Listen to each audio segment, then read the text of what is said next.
What is up, action takers? Welcome back to the show. Today we're joined by Paul Smith, the author of many best-selling books, including the 10 Stories Great Leaders Tell, Lead with a Story, Sell with a Story, Parenting with a Story. This guy knows stories. He spent 20 years at Proctor and Gamble before he quit the job, went full-time into his career of storytelling and training corporate businesses how to tell better stories. This episode is bananas. It is bananas because we need to be telling better stories. If you're a podcaster, business leader, wherever you are in life, you need to be telling better stories. Stories imprint ideas into people's heads.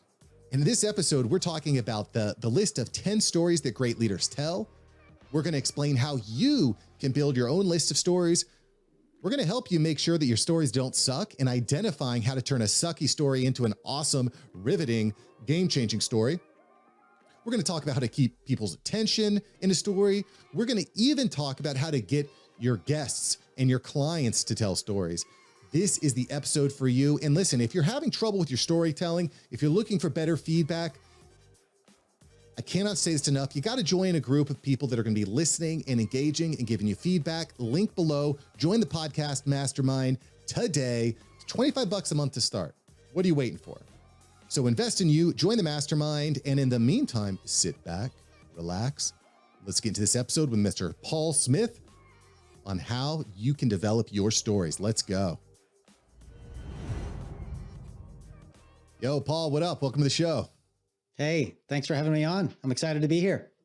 Yeah, Paul, I'm excited to chat, brother. I've been listening to your work, and you've got some really great methodologies put into place to help people tell better stories.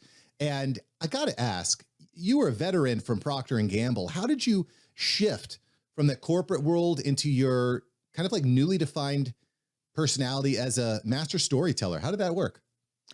Well, it was pretty intentional. I mean, I was looking to do something different, career-wise. I'd spent 20 years at P&G, and I loved it there. But what I really wanted to do was to be a speaker and trainer. I loved those few days a year that I got to do that at P&G, but that wasn't my full-time job. And I looked around and I realized, nobody at the company has that job. There's just no full-time job of being a, keynote speaker, trainer type thing. And I noticed that the people who get to do that for a living are people who've written some best-selling book, and then they travel around the world and get to talk about whatever that is in their book. And so that's when I realized, I guess I got to write a book. So yeah, so it was really intentional. Then I chose storytelling because it was the thing that I was the most passionate about as a leader, somebody who is a leader in an organization, the thing that I thought people needed to do better. And it's what I wanted to help teach. So I spent a couple of years working on my first book while I still had the job. So it was just kind of nights and weekends project. And eventually got it finished and got an agent and found a publisher and, went through that whole route and just kind of waited to see what would happen. And the phone started ringing. I mean, people were very interested in this topic. And that first book is Lead with a Story. And I think at this point it's in its 13th or 14th printing or something. And it's in 7 or 8 languages around the world. And so clearly there was it struck a nerve. And so that gave me the opportunity to pursue a whole different career. So that's when I left the company. And that's been about a decade now. So I've been doing that ever since. Super cool. Super cool. And I couldn't agree with you more about how I just don't feel like we talk about storytelling enough. And by the way, true after hours entrepreneur on your side, while you're working your corporate job, starting that transition into your passion project, your passion job. What was it like when you told the leadership and the bosses over at Procter and Gamble, hey, I've got this crazy idea. I'm going to go pursue this. What was that moment like? They were surprisingly supportive. I had a great boss at the time, Kirk Perry. He's now the CEO of IRI. I think he was the president of Google for a while after he left P&G, but was very supportive. And neither of us knew if it would work out. I mean, it was just, hey, this is a passion project, doing this on the side on my own time. Might not go anywhere, don't know. But if it does, that'd be great. And if not, I'll stick around. So they were very supportive.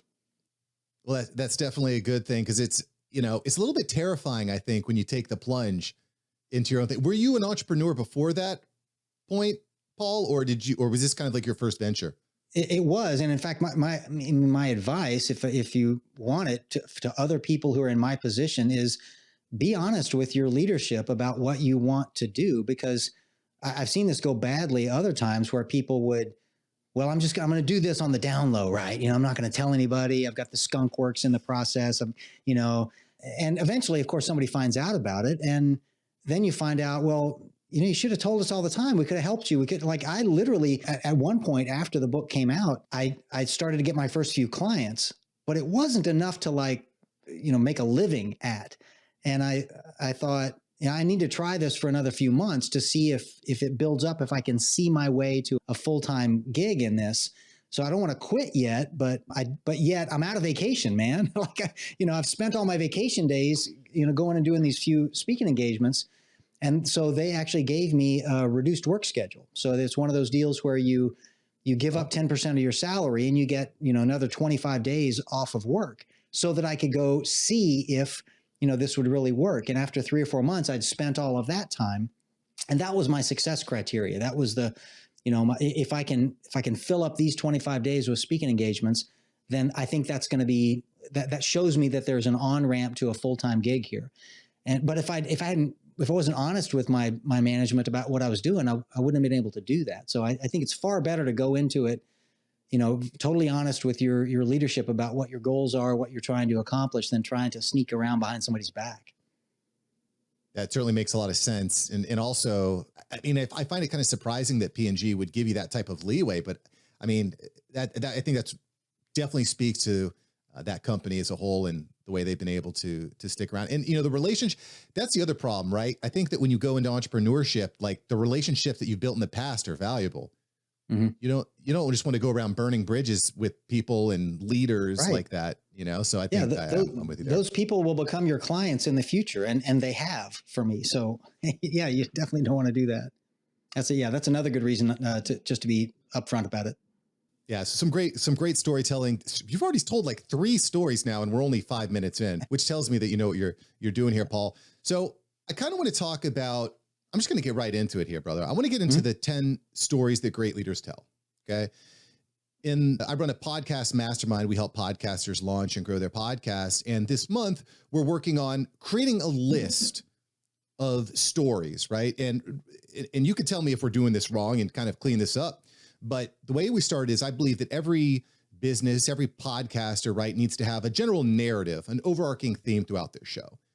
And the assignment for this upcoming week is to list out 25 stories that help you fulfill that narrative. Is that too broad? How can we go about actually developing or writing down a list of stories that are going to be actually relevant to our goals? Yeah, so I've never thought about a podcast needing a specific set of stories, because the way, and I've run my own podcasts. The way I've thought about them is that each episode will have its own set of stories. I would have you on as a guest, and you would share several stories. I think what you mean is the podcast needs a theme. This podcast is about podcasting, and I would have a podcast about storytelling or whatever. So I think that each business leader and each entrepreneur needs to have a set of stories that they tell that helps lead their organization, that helps sell and market the product they're selling. There are certain stories you need as a leader. I just hadn't thought about applying that concept to a podcast before, but I'm not saying it wouldn't work at all. I would think that it would, if you said there are 25 stories you need to tell in this podcast.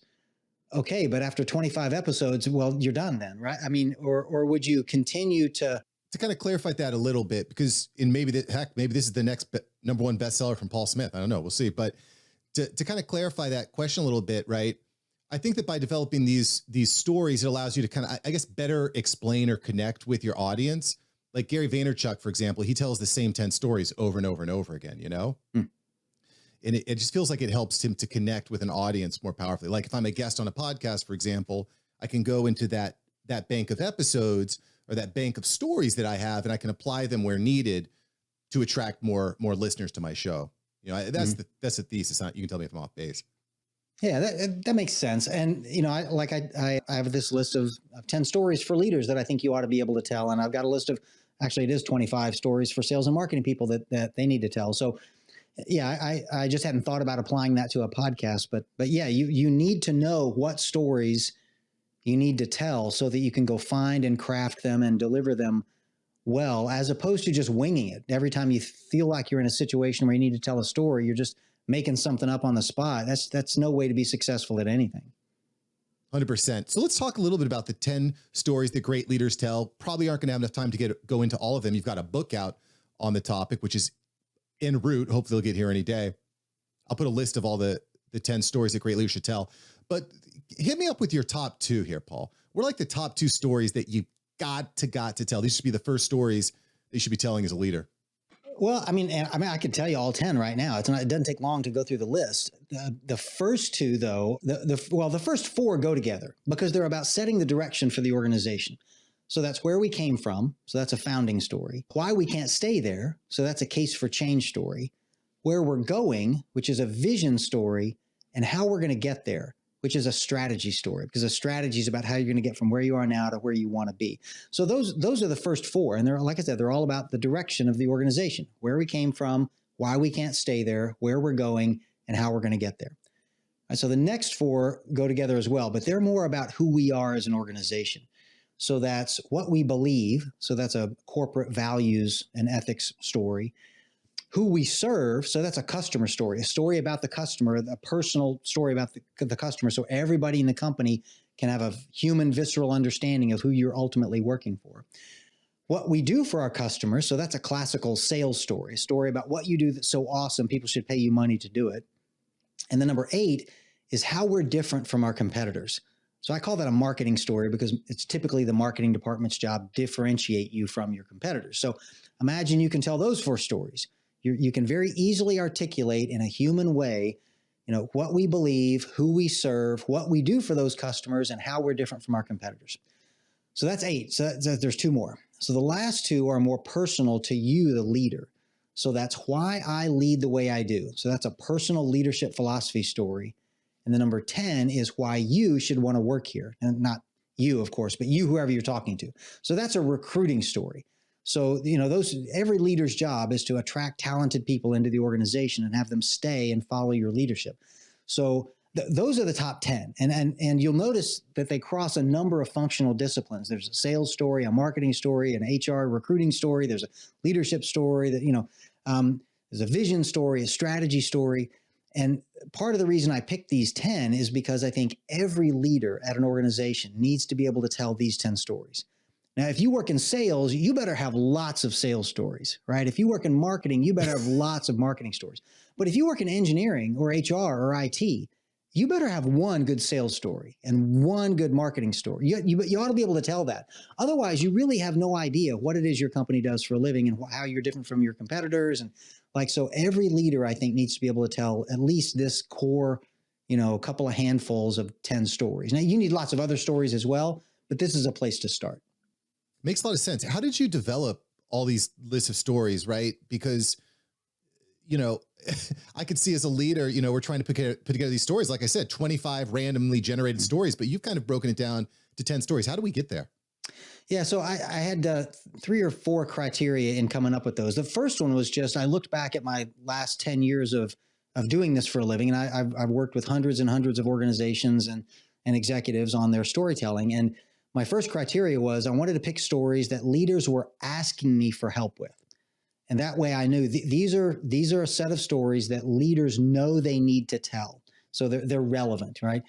My second criteria was that they were stories that crossed a bunch of functional boundaries that I thought everybody, these aren't just sales stories or just marketing stories or just whatever. I wanted to cover a full gamut. Thirdly, I wanted to pick stories on topics that I knew leaders needed to make an influence in a company. In other words, these are important areas, right? There are a lot of things, that need to get handled lower down in the organization, but these 10 are not on that list. And these are important topics to run a company well. And then my last criteria was I wanted to pick stories that I knew could be told over and over again and would still be relevant. So for example, your founding story, you can tell that forever, right? Companies don't get founded more than one time, right? So that story is always going to be your founding story. Your vision story, that'll change, but not every few months, right? You shouldn't have a new vision every few months. A good vision and a good strategy story ought to last you 4 or 5 years, right? And then you might need another one. So these are stories that should last a long time. So you can spend time developing it well because you're going to need to tell it a lot, as opposed to some leadership stories you might tell and you'll only tell it one time because Well, the need is gone. The situation was there for a moment and now it's gone, and you don't need to tell that story anymore. But these 10 are ones you need to develop because you're going to tell them for a long time. So when we're developing our stories, right, and you can correct me if I'm wrong with my context or whatnot, do all these stories have to be personal stories, or can I take stories from other people? So for example, maybe something really interesting happened to Benjamin Franklin, right? Can I take stories? Can I borrow other people's stories to build out my core values of stories, or is that kind of a no-no? Of course you can take other people's stories. Just imagine if you didn't. You know, what kind of a leader only tells stories about themselves? I mean, what would you think about somebody who only told stories about themselves? You wouldn't think very highly of them, it's an right? egomaniac right there. Yeah, exactly. That's an egomaniac, and you don't want to be that kind of leader. So most of your stories should be about other people. And of the stories that are about you, Mark, some of them should be your failure stories. So you shouldn't always be the hero of your personal stories. So some you can be on some of them, sure, but a lot of them you need to be the GOAT. You need to tell people stories about the 3 biggest mistakes you ever made in your career. And the reason you need to tell those stories is so the people who work for you won't make the same mistake themselves, right? And people want to work for the kind of leader who will share their own failures so that you don't have to make the same mistakes they did. They can learn from your experience, right? Now, they're going to make some of their own mistakes, but you don't want them to make your mistakes on top of it. And that's why you tell them your failure stories. And that makes you a magnanimous, generous leader and not a selfish egomaniac, which is how you would come across if you only told awesome stories about yourself. Well, it also strikes me too that failure stories, because this is something I think a lot about, help us as influencers to create empathy with our audience. Because, and I kind of think about this a lot, right? Because we want to, and had Sean Garner on last week, we were talking about creating, what was the term we used? You need to have stories create authority, right? So you need to generate authority, right? This is what I've done. This is me in front of my Lamborghini, right? These are all the books I've read. But you also, it almost comes off as fake if you're not ever talking about your failures, right? Because that's who your audience is. Your audience is dealing with these failures. They're afraid of the failures, right? That empathy helps you to connect on a deeper level. Yeah. Yeah, exactly. Yeah, that's probably one of the most useful emotions in storytelling, is to generate empathy so that people can see what it's like for somebody else other than themselves to go through some situation, right? In fact, that second story on my list, the change story, the why we can't stay here, it's typically a story about someone who's going through something that needs to be fixed. And it's usually a sad story. It's like, this is frustrating, or this is bad somehow for me or for you or for somebody else at the company. And so we're going to make a change so that this doesn't keep happening to these people, whether it's your customers or your employees or whatever. And you're trying to generate some empathy for those people so that you will be motivated to do the work to make the change necessary to relieve them of that bad experience. I mean, it just makes so much sense when you start laying it out like this. And definitely you want to head over to www.leadwithastory.com. That's leadwithastory.com to find out more about what Paul's doing. Paul, I want to keep on going here, right? Because, as we're developing out our stories, some of our stories are going to be a hit. People are going to be like, wow, they're going to get drawn in. They're going to love it. Some of our stories, let's face it, they're going to suck. People are going to be like, the eyes are glazing over. They get bored. It doesn't hit the mark. How do we know if our stories suck or not? Well, you just said it. I mean, you'll their eyes will glaze over. I mean, the same way that you're giving a speech that's bombing, or you're telling a joke, at a party that's crashing. You'll know exactly the same way. Your audience you'll have all the same physical signs of disengagement. Okay, and that tells you something. And so the problem could be, you've chosen the wrong story to tell to this audience. This isn't helpful to them. They don't care, or you're telling it poorly. And it's almost always one of those two things. It's either the wrong story, and that's usually it, by the way. It's usually you've chosen the wrong story to tell. But sometimes that's a great story to tell, but you're taking 15 minutes to tell it. And it's a great 3-minute story, but it's a lousy 15-minute story, right? So you need to work on your storytelling skills. So you need to figure out which it is. Did I just choose the wrong story? Like, oh, I've got a captive audience of people and I'm trying to tell them how awesome, my weekend was, or how great I was in my last job. And guess what? They don't care because, well, you're just bragging about yourself and that doesn't help me. But like, why would I care about this? Or it's no, you're telling them about one of your failures so that they'll learn from it, in which case it's exactly the right story to tell and they really want to hear it. But you're telling it really poorly. You're giving way too many details that they don't need, and it's taking too long, and you've backed up and you started over 3 times and you forgot to tell them where it was. And you violated some of the core tenets of good storytelling. So you need to figure out which of those 2 it is and go work on that thing. Either replace the story or tell the story better. It makes a lot of sense. Yeah. Because if I'm telling a story to my 5-year-old about how I was on an awesome call with Paul Smith today talking about storytelling, she's gonna be like, I just want to watch Peppa Pig. Not going to care. Yeah, right. No, not at least at this point. Cool. So another thing that I heard you talking about in another podcast that I was listening to, or maybe it was a keynote, was actually getting people to listen to a story, right? Oftentimes I'm tempted. I'm a kind of a just the facts type of guy, right? I don't typically like long drawn out points. When I first started this podcast, in fact, it was basically all just like straight to the facts, no storytelling, just like give me the top 10 list, right? But I found that people just get bored, or I found that personally I would listen back and I just couldn't remember any of those lists. So at any rate, I guess my question here, Paul, is how do you gear someone up and get them ready so that they're actually excited to actually hear your story and they don't think that you're just going off into a 10-minute monologue that goes nowhere? How do we get someone to actually get invested in the beginning of our story so we can hook them? Right. Well, so first of all, it shouldn't be a 10-minute monologue. Well, first of all, it shouldn't be 10 minutes and it shouldn't be a monologue. It should be 3 minutes. And if it goes to 5, it ought to be a dialogue, right? There ought to be response coming back. But yeah, what you're asking about is the hook. You need a hook at the beginning of a story to get people to want to listen to the story. Because if they don't, yeah, they will. They'll mentally, physically, or emotionally kind of walk away in the middle of the story if they realize you're telling me a story that I'm not interested in. So that hook is the thing that gets them interested. And it's pretty simple. It's just a few words that communicates to them that if you'll listen to me for the next couple of minutes, I'm going to tell you something that's important to you, not to me, but to you. So for example, Mark, if you came to me and you were looking for advice and you told me the problem you were having, and I said to you in response, wow, Mark, that is a tough problem. Let me tell you what I did 3 years ago when I had your job and I ran into the same problem. Now, let me just stop there and ask you, do you want to hear what's about to come out of my mouth next? Yeah, I want to know. Save me. Right. Now, if I just started talking and started into a story without saying those words I just said, you might be confused.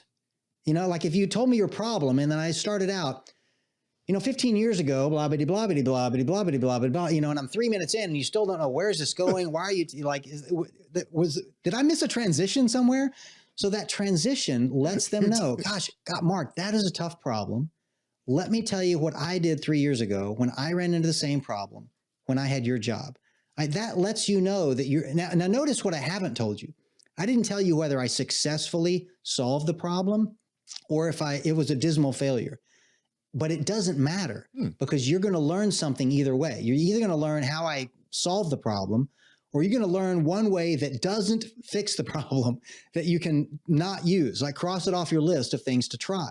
So you don't need to know if I succeeded or failed. You just need to know that I'm going to tell you about an experience about somebody who is in the same position as you, facing the same problem as you, and you're going to hear what they tried.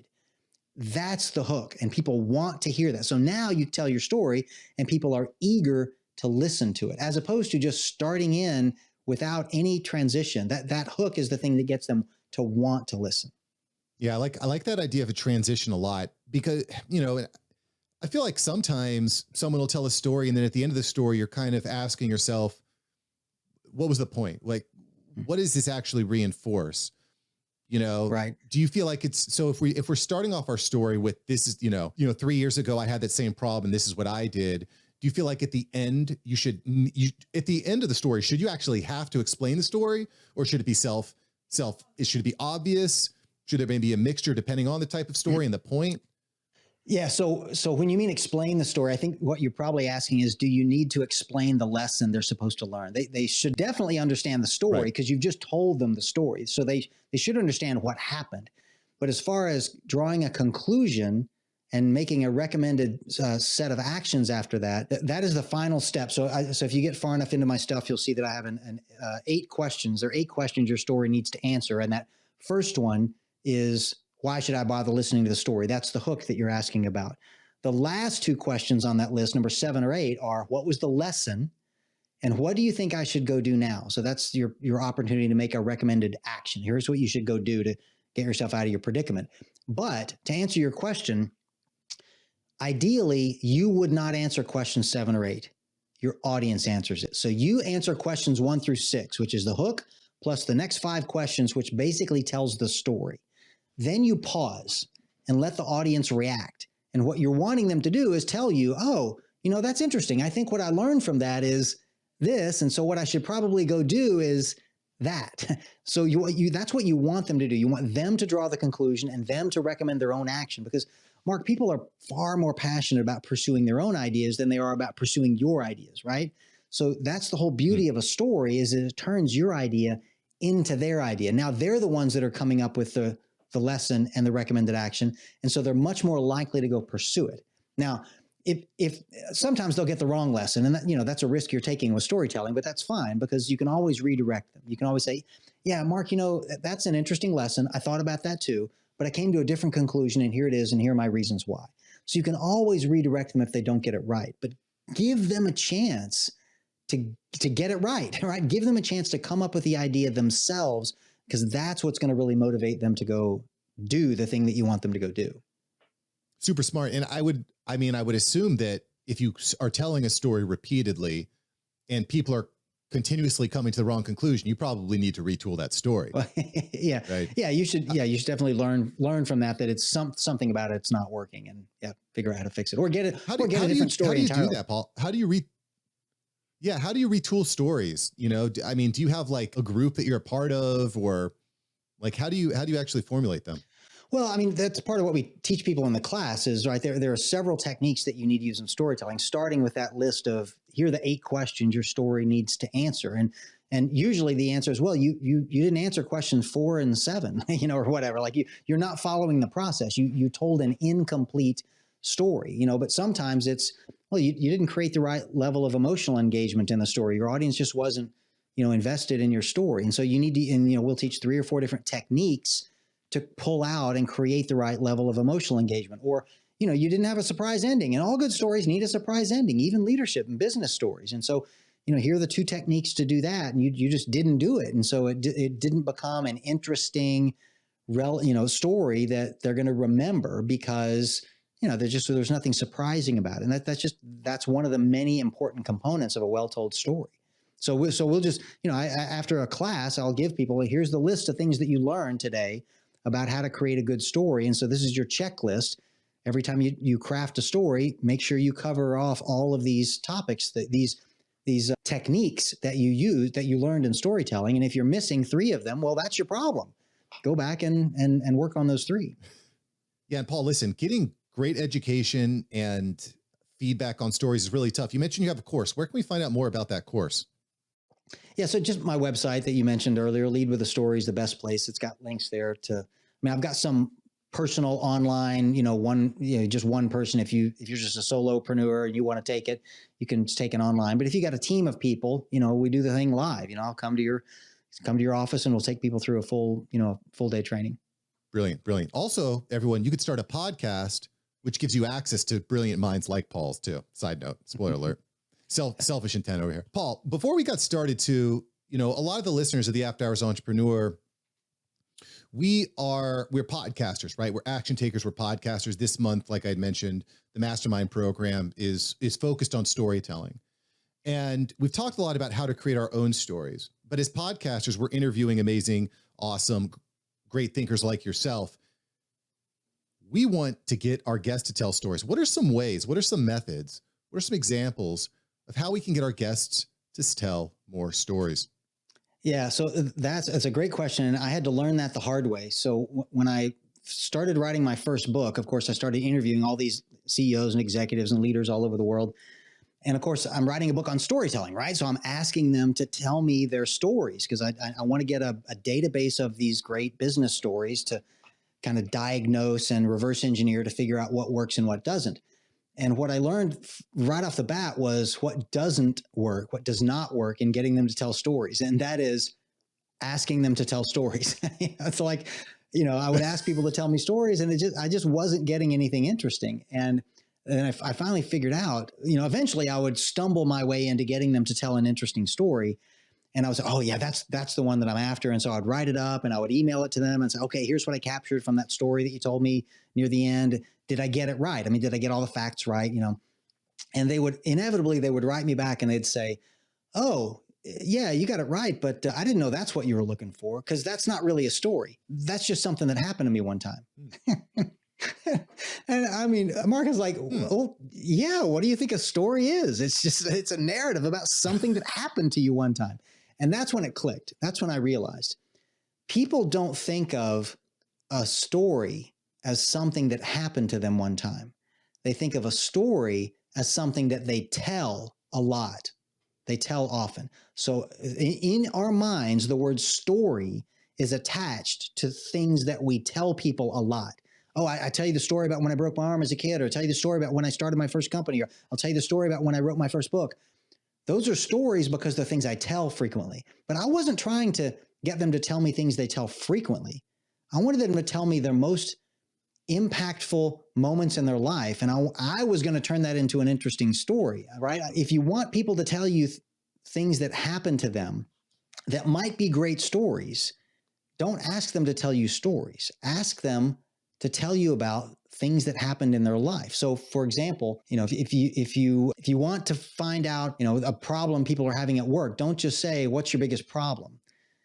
Ask them about the moment they realized their biggest problem was their biggest problem.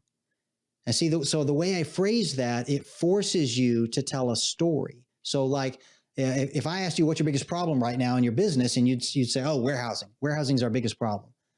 Well, that doesn't really tell me much. But if instead I said, tell me about the moment you realized your biggest problem was your biggest problem. Well, now you'd have to think about that and go, well, yeah, I guess that would have been a couple of months ago when our biggest customer called and gave us this like last minute, really huge order. And so we went out to the warehouse and we couldn't find enough product to fill the order. So we had to schedule a special production run and pay everybody overtime, and it cost a lot of money to produce all the product. And then we had to ship it expedited service to get it there on time. And that cost extra money. But it got there just in time. And we filled the order and we were so proud. And then we went out to the warehouse and we found all the product that we needed sitting right where it should have been all along. Okay. Well, now you know what they mean by a warehousing problem. You have a warehousing inventory location finding problem. You've got the inventory. You just don't know where it is in your warehouse. Right? But the way you ask the question, you're getting people to tell you a story because they have to answer the question the way you asked it. Does that make sense? It makes a lot of sense.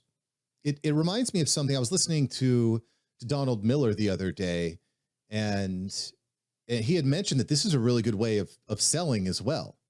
Mm. You try to understand what your audience's pain point is, right? If you're able to ask a great question that leads them to tell a story, then all of a sudden you're like, okay, like you said, oh, it's warehousing. That's too broad. You can't actually narrow down what the problem that you're trying to solve is in a case like that. Right. In fact, I've got a whole chapter in my book, Sell with a Story, about getting your buyer to tell you stories for exactly that reason, because you need to really understand the problem before you can help them solve it. But there are other techniques too to get people to tell stories. I mean, in fact, your audience, go Google this up: Zaltman Metaphor Elicitation Techniques, ZMET, Z-M-E-T.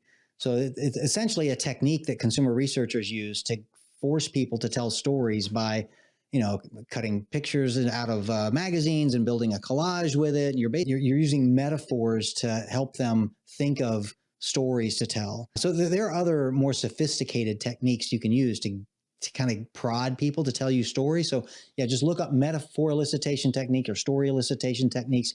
But the main one is just ask a question that requires a story for an answer. And it almost always starts with words that sound like this: tell me about a time when, or tell me about the moment that, and then finish the question. And they'll almost always have to tell you a story. Very smart. Very smart. Paul, I want to not necessarily get off topic, but I'm a father, and I find fathering, I think parenting is just so important. I take my, I got a 2.5-year-old and a 5.5-year-old, and I noticed that you have this book, Parenting with a Story. Tell me about the moment. See what I did there? Tell me about the moment you decided that Parenting with a Story was your next. Very clever. I did notice that. Yeah, there was a very specific moment, and it was when I was writing the first book, Lead with a Story. And again, I would, like I said earlier, I would send drafts of the stories I was writing to the people whom I'd interviewed to make sure I got it right. And one of the other set of feedbacks I got during that process was, hey, it just occurred to me, I could really use some of these stories with my kids at home. As I was sharing stories from the leadership book with these people to get feedback. And that's, when it dawned on me that being a leader at work and being a parent at home, there's a lot of similarities, right? Like in both situations, you're the boss in some sense, right? In both situations, you have people who are dependent on you in some ways for guidance and coaching and their paycheck or whatever. In both cases, you care very much about their growth and development, and you want to see them succeed. So there are really a lot of similarities. And that's when I realized, people could use some of these leadership stories at home with their kids, but wouldn't it be better if we actually had stories that kids would want to listen to? Like you said, sometimes your kids are just going to be bored with your business stories, right? So I decided to interview not parents. So I wasn't interviewing people who were parents and had stories about their children. I was interviewing interesting people all over the world who had interesting things that they had happened to them as a child that totally changed some attribute of their character. So the whole book is essentially a book on character development for children. So there's 20 some odd chapters, one on each, on a different character trait, like honesty and integrity, or hard work, or perseverance, or kindness, or patience, or fairness. So look up in the chapter with whatever area of character development you're struggling with your kid. And there's a handful of stories from somebody interesting around the world who learned a really hard personal lesson about that character trait, usually the hard way. Usually it was a hard lesson, right? And it works because, like, you probably have 2 or 3 really good life stories that will teach your kids an invaluable lesson. And I have 2 or 3 personal things that happened to me, but I don't have 100, and you don't have 100, right? But I thought, wouldn't it be interesting if I interviewed 100 people and got 100 really book-worthy stories, life-changing moments that taught somebody an invaluable life lesson, and just put those between 2 covers of a book for parents to share with their kids. And that's what it is. Love that. Love that. So cool. So cool, Paul. It's something that doesn't get talked about enough either. And the stakes are definitely high when you've got a child. It's a big deal. Before I let you go, Paul, I would be remiss if I didn't ask this question. Who are the top 3 leaders that are just telling banana stories? 3 people that we just absolutely need to be listening to right now. Yeah, so I'm probably not going to give you a very satisfying answer because there are great storytellers at every organization. And I think what's far more useful to you is to go watch the storytellers at your company who are good at it. And you might be surprised. Like, I can tell you the ones that surprised me when I was interviewing them. Like, 2 of them that come to mind are Sarah Matthew and John Bryant. And Sarah Matthew was the CEO of Dun & Bradstreet. And before she was the CEO of Dun & Bradstreet, she was the chief financial officer. All right, so she grew up as a finance manager and an accountant. Not exactly the background that you would think would make somebody a great storyteller, right? And the same for John Bryant. Before, he was the CEO of Kellogg's breakfast cereal people, right? And before that, he was the CFO. And he spent the rest of his career before that in the finance and accounting ranks. And again, not the kind of background you would think would lead to being a great storyteller. Yet they are. So you can find great storytellers even in places you don't think. So I would just encourage you, because you've got better access to the people, around you than you do. I could tell you, Bill Gates or Steve Jobs, and you can go watch some old YouTube videos, I suppose, but you're going to be better served by watching the people around you and identify the ones whose storytelling you like and that you want to emulate instead of the one that Paul Smith wants you to emulate, and then do that. But even more important than that, and here's the other reason why I typically don't answer this question in a very satisfying way, is there are right ways and wrong ways to do this. And so you might like somebody's storytelling, but you might not be able to do it the way they do it without really being trained in it. You're just kind of watching and guessing. So, I think it's better to find a professional storytelling trainer, whether that's me or somebody else, doesn't matter, but like read a book, take a class, watch a series of training videos on the topic. So storytelling, yes, it's an art form, but you can learn it, and there are techniques that work. And so what I don't want people to do is to think, oh, all I need to do is just watch some videos by some Steve Jobs, who's a great storyteller, and he is, by the way, and then I'll be a better storyteller. No, you won't. You know why? Because you're not Steve Jobs. So, but if you want to get better at that storytelling skill, go take a class, just like you would if you wanted to learn to play the guitar, right? You wouldn't just watch some YouTube videos of some guy playing the guitar in some awesome way. You're not going to learn it that way. You learn it by taking guitar lessons from somebody who's going to show you how to do it. So if you really want to learn it, don't just watch people who are good at it. Take a class, read a book, take some lessons. That's a better way to learn. Yeah. So good. So good. And Paul, this actually I know your time's about, but I got one more question here for you. Yeah. Okay. I think this is a big one. Paul, what do you say to someone who says, I don't have an interesting story? My company startup story, my background story is lame. It's boring. It's not interesting. What do you say to someone who says they have a crappy story? Yeah, I would disagree. I would say two things. First of all, nobody ever quit their job and risked everything to go start a new business for a boring reason. I don't believe that. There's always an interesting story because, you're risking everything, so just the fact that you're risking everything makes it an interesting story.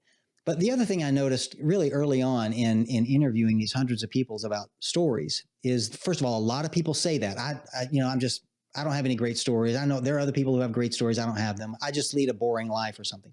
I don't believe that anymore, because some of the best stories I've ever heard were from people who, by all outward appearances, would be leading a boring life. I've come to the conclusion that the people with the best stories are not the people who led the most interesting life, but they're the people who paid attention to what happened to them and wrote it down or just remembered it. And people to whom it occurred that this might be interesting and useful for somebody else if I told them about what just happened in the form of a story. Those are the people who have interesting stories. They're the people who cared enough to remember and share their experiences. And the people who didn't care enough or didn't occur to them to remember it and share it don't seem to have interesting stories. I think we could drop the mic on that. Write it down. I really feel it. Everybody's story is awesome. It's interesting. Got to write it down though. Listen, everyone, you got to see these books are great too. By the way, Paul Smith's book, 10 Stories Great Leaders Tell, can be read in less than 2 hours. Thank you, Paul. Thank you from all the people out here with busy lives. Go to leadwithastory.com. Links below. Paul, thanks so much for joining the show. You bet. Thanks for having me on, and good luck with all those stories out there. All I can say is, wow, Paul Smith delivered the heat. I learned a lot. You learned a lot. We all learned a lot. And I can tell you that my podcast, my business, and my sales, there's going to be a lot better after listening to this. So go out, create your own stories, join the podcast mastermind today, or hop on a call with me. I'm happy to help, happy to serve, and happy to give you the tools to grow your show. In the meantime, go take action, and we'll catch you here next time on the show. Peace.